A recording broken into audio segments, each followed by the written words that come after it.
Hi, this video will show you how to get started with your Origin Effects RevivalDRIVE bundle. First, let's have a look what's in the box.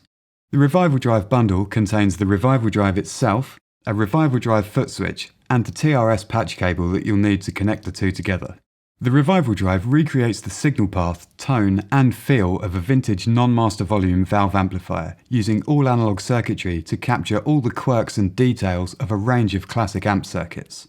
This means that it can be used to provide very realistic amp-like tones, completely transforming the sound of your amp or replacing your amp altogether.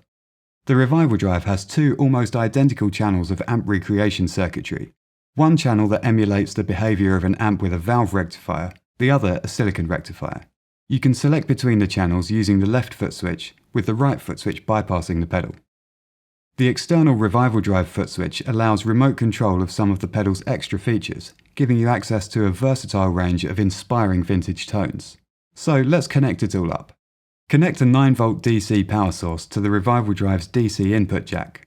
The RevivalDRIVE has a current draw of 120 mA, so make sure that your power supply is capable of providing at least 120 mA. We recommend that you use a power supply specifically designed for use with guitar effects pedals. Connect your guitar to the RevivalDRIVE's instrument jack using a standard instrument cable. You can also place the RevivalDRIVE after other pedals. We recommend placing the RevivalDRIVE after any pedals that you would typically use in front of your amp, such as fuzz, wah, compression, and traditional overdrive pedals. Connect the RevivalDRIVE's amp jack to your amp using a standard instrument cable. You can also connect the output of the RevivalDRIVE to other pedals. We recommend placing the RevivalDRIVE before delay, reverb, modulation, and any other pedals that you would typically run after your main drive tone or in the effects loop of an amp. The RevivalDRIVE can also be configured to run straight into a flat power amp or cabinet simulator, but we'll come to that shortly. Let's hook up the Footswitch. Take the supplied TRS cable and plug one end into the RevivalDRIVE's Footswitch jack. Then connect the other end to the connector on the Footswitch. Next, switch the RevivalDRIVE's mid-assigned switch to Footswitch. The Footswitch will now give you the ability to remotely engage the pedal's mid-boost function and also manually override the RevivalDRIVE's blend control, in addition to the channel select and bypass functions accessible from the pedal. With everything connected, we can dial in a quick tone to get started. The volume control on the RevivalDRIVE is like the volume on a non-master volume amp. Turning this control up will take you from a clean tone to an overdriven one. For now, we'll set it at 12 o'clock. We've set the blend control to maximum, so you're only hearing the signal from the RevivalDRIVE, without any dry signal blended in. Now we can set the output control for unity gain. In other words, we'll set it so that turning the pedal on keeps the signal at the same volume as with the pedal bypassed. This control comes after all the amp recreation circuitry, so it does not have an effect on the tone. It simply sets the output level from the pedal. The lows control is similar to the bass control on a non-master volume amp. Because it comes before the pedal's push-pull output stage, where the majority of the overdrive is created, adjusting the lows control will change the character of the overdrive as well as the low frequency content.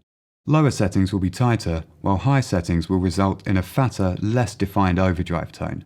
Let's set it at 10 o'clock, so the sound is tight but still full.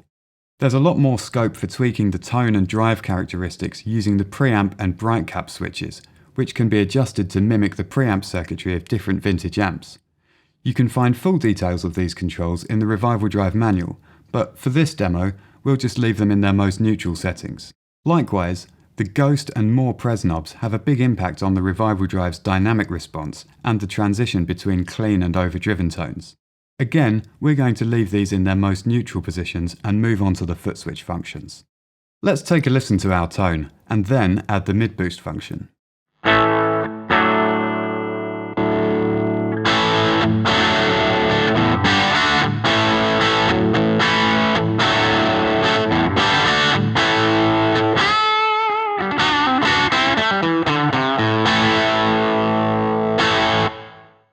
Now we'll add the mid-boost.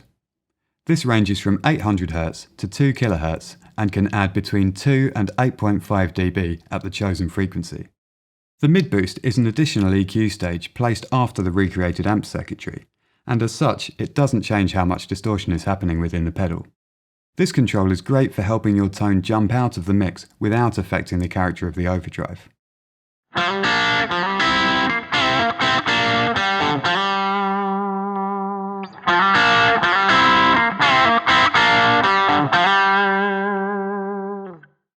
The other feature accessible from the Footswitch is Blend Override. The blend knob can be very useful when running into an amp that's set on the edge of breakup or slightly overdriven. By blending in some dry signal, the RevivalDRIVE can meld with the tone of your amp and provide some very clear lower gain tones. You can tweak the level of this dry signal using the dry gain trimmer. By overriding the blend knob, you can access a thicker, more overdriven tone that pushes the amp a little harder.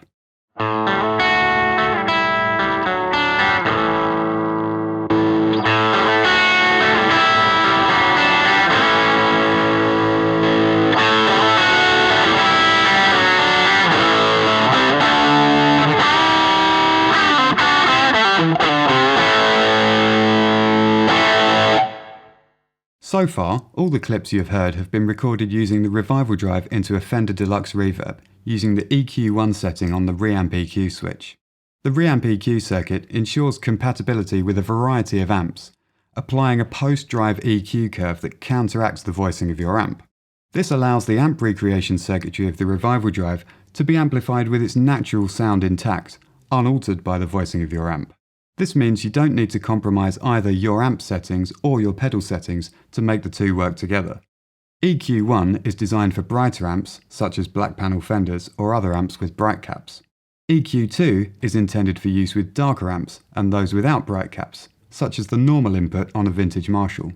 The high shelf and bright cap cut trimmers can be used to further tweak the shape of the Reamp EQ, helping you really dial in the RevivalDRIVE's tone for your particular rig. If you've purchased the RevivalDRIVE Custom, there are additional EQ controls for the EQ2 setting, which allow much more in-depth tweaking of this post-drive filter. Full details of these can be found in the online manual. The power amp setting disables the part of the post-drive EQ circuit that compensates for the voicing of a traditional amp, allowing the RevivalDRIVE to be used as a dedicated amp simulator type preamp, connected to either a flat power amp and cab, or running into a cabinet simulator as part of an ampless rig.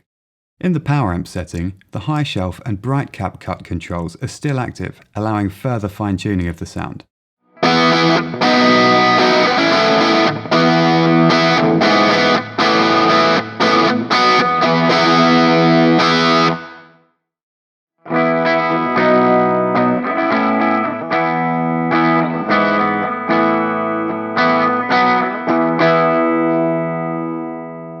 There are a lot more features to explore on the RevivalDRIVE than we have time for in this video, so for more details on the pedal and to find the full written manual, head to origineffects.com. For now, we hope you enjoy getting started with your RevivalDRIVE bundle. Thanks for watching.